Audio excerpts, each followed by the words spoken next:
BJP के लोग ये एनडीए की सरकार भाषण चाहे जितना दे ले किसानों के लिए, लेकिन दिल में किसानों के लिए नफरत लेके बैठे हुए हैं। 11 साल आपने पूरे कर दिए, भाषण बहुत लंबे हैं आपके, लेकिन सच्चाई से बहुत दूर हैं। किसानों की हालत ये है कि अगर वो कर्ज न लें तो लागत भी ऐसी लागत के बराबर भी कहीं मार्केट में मूल्य नहीं है।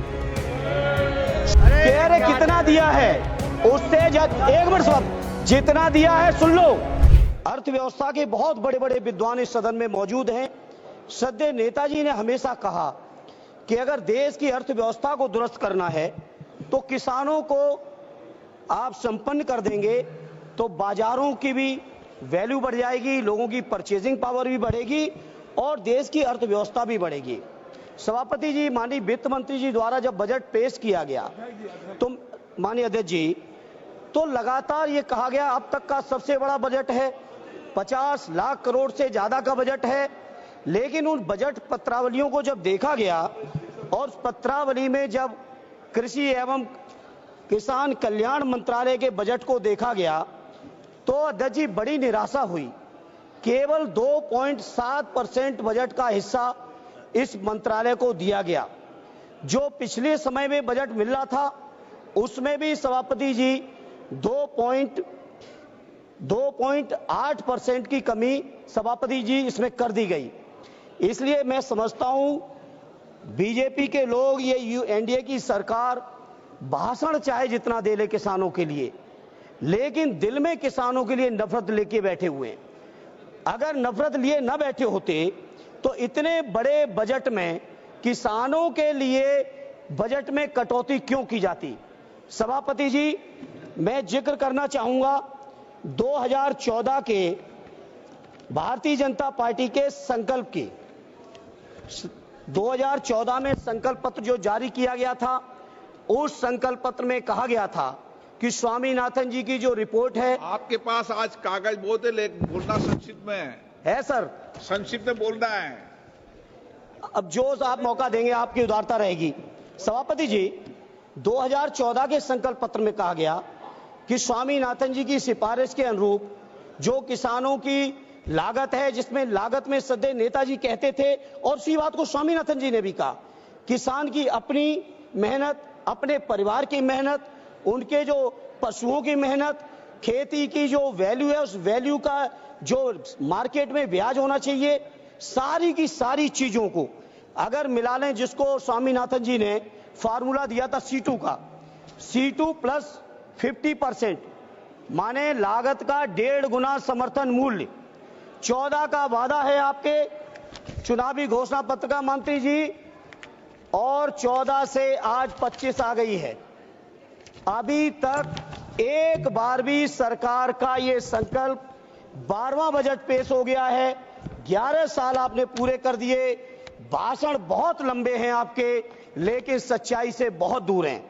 उसके बाद सभापति जी, प्रधानमंत्री जी ने 2016 में घोषणा की कि 2022 में आने वाले अमृतकाल में जब भारत प्रवेश करेगा तो उस प्रवेश के समय किसानों की आमदनी को हम दूना कर देंगे। मैं नहीं समझ पा रहा हूं, माननीय कृषि मंत्री जी, आप बहुत अनुभवी हैं, एक बड़े प्रांत के लंबे समय तक मुख्यमंत्री रहे हैं, जहां किसानों की इस्तेमाल की सारी चीजों का मूल्य आपने बढ़ा दिया। आपने खाद का दाम लगातार बढ़ाया, बिजली में आपने कोई सब्सिडी दी नहीं, कीटनाशकों का दाम बढ़ा दिया गया, किसान के इस्तेमाल के डीजल के दाम बढ़ गए, ट्रैक्टर थ्रेसर से लेके जितने भी आपके चीजें इस्तेमाल होती हैं खेती किसानी में, सारी चीजों का दाम बढ़ा दिया। लेकिन किसानों को कहीं समर्थन मूल्य देने की आपने जरूरत नहीं समझी। जहां आपने वादा किया था दोगुनी आमदनी का, जहां आपने वादा किया था C2 प्लस 50% का, आज मैं बड़ी जिम्मेदारी से सभापति जी कहता हूं, देश के किसानों की हालत यह है कि अगर वो कर्ज न लें तो लागत भी ऐसी लागत के बराबर भी कहीं मार्केट में मूल्य नहीं है। स्वामीनाथन जी ने कहा था कि किसानों की आमदनी बढ़ानी है तो 43,000 मंडियों की देश में जरूरत है, लेकिन उन मंडियों की अभी देश के अंदर केवल स्थिति है 7,000 की। और जब से एनडीए की सरकार आई है 11 साल से, मैं पूछना चाहता हूं मंत्री जी, जवाब दे दीजिएगा, प्राइवेट सेक्टरों ने तो मंडियां बढ़ा ली, साइलोज बना लिए, प्राइवेट खरीदारी का इंतजाम तो है, लेकिन कहीं भी सरकारी मंडियां आपने बढ़ाने का काम किया हो तो उसका डेटा दे देना। उत्तर प्रदेश के अंदर आदरणीय अखिलेश यादव जी ने मुख्यमंत्री रहते हुए विशेषकर बुंदेलखंड से लेकर उत्तर प्रदेश के विभिन्न इलाकों में सैकड़ों मंडियां बढ़ाई थी, उन मंडियों को नहीं बढ़ाया। और तो और कन्नौज के अंदर आलू की, मैनपुरी के अंदर अनाज की एक बहुत बढ़िया मंडी तैयार की थी एक्सप्रेसवे के ऊपर, जिससे किसान अपनी फसलों को सीधे देश के किसी भी कोने में पहुंचा सके। उन मंडियों को भी मंत्री जी आप जानकारी जुटा लीजिएगा, उन मंडियों को भी आपकी सरकार ने नहीं बनाया। और मैं ये बात मैं इसलिए कह रहा हूं क्योंकि जब सत्ता पक्ष की तरफ से कोई खड़ा होता है तो डबल इंजन की बातें करते, डबल इंजन की बातें करते। क्या हुआ आपके उत्तर प्रदेश के अंदर डबल इंजन का? माननीय अखिलेश जी के सारे कामों को रोक दिया गया। जहां सभापति जी ये हालत है किसानों की, अंत में किसान क्या करें? कर्ज ले रहे हैं, साहूकारों के मुंह मांगे ब्याज पे कर्ज लेना पड़ रहा है, सरकार से भी कोई राहत नहीं। क्या मामूली बात है? आपके 10 साल के कार्यकाल में प्रत्येक वर्ष 10,000 से ज्यादा और अब तक 1 लाख से ज्यादा किसानों ने आत्महत्या कर ली है। देश के किसानों ने, बताइए, देश के किसान आत्महत्या कर रहे हैं, देश के तमाम संविदा कर्मी आत्महत्या कर रहे हैं। देश के किसान अगर अपना हक अधिकार मांगने आते हैं, 3 काले कानून बनाए थे। मैं कृषि मंत्री जी आपसे कहूंगा जवाब में बताइएगा, हम पूरे विपक्ष के लोग कह रहे थे कि काले कानून है 3, और काले कानूनों को आप नहीं मान रहे थे।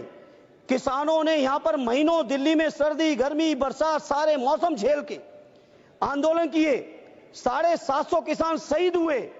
उन शहीद किसानों को आज तक आपकी सरकार की तरफ से, जहां देश की 5वीं अर्थव्यवस्था है, तीसरी होने वाली है, वहां एक परिवार को मुआवजा आपने नहीं दिया। सर, यह है आपकी सरकार।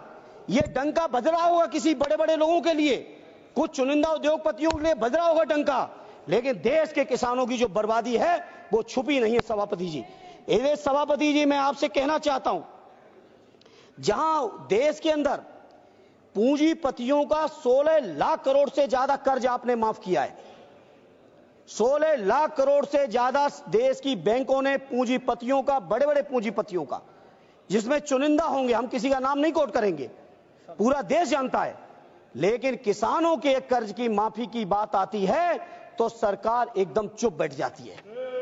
यही आपका किसानों के प्रति प्रेम है।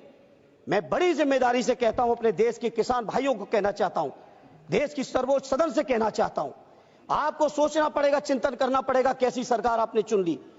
कितना प्रधानमंत्री जी के नाम पे झूठी बातों को आप विश्वास कराओगे लोगों को?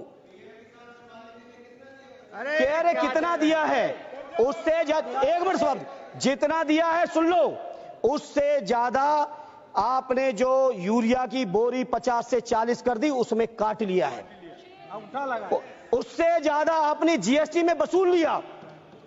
आप बताओ ट्रैक्टर पे कितना जीएसटी है, यूरिया पे कितनी जीएसटी है, कीटनाशकों पे कितनी जीएसटी है? जीएसटी के माध्यम से आपने वसूल लिया है। एक हाथ से 1 रुपया देते हो, दूसरे हाथ से 10 रुपए खींच लेते हो किसानों से। किसान सुन रहे हैं देश के, इसलिए मैं सभापति जी कहना चाहता हूं, आज किसान मजबूर है।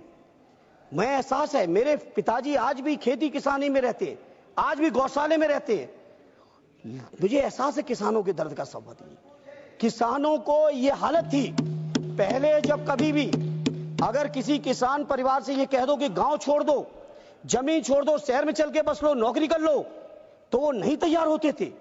और आज सभापति जी किसान इतना मजबूर हो गया है कि खेती छोड़ के शहरों में रिक्शा चलाने को तैयार है, शहरों में आपके मजदूरी करने को तैयार है, कोई भी काम करने को तैयार है। अब किसानों ने समझ लिया है कि उनका और उनके बच्चों का भविष्य अब खेती में नहीं रहा। और यही कारण है, बहुत से सर्वे आए देश में, जब पूछा गया किसानों से कि आप खेती करना चाहते हो कि नहीं करना चाहते हो, मेजॉरिटी के किसानों ने कह दिया कि हम खेती नहीं करना चाहते। यह हालत है।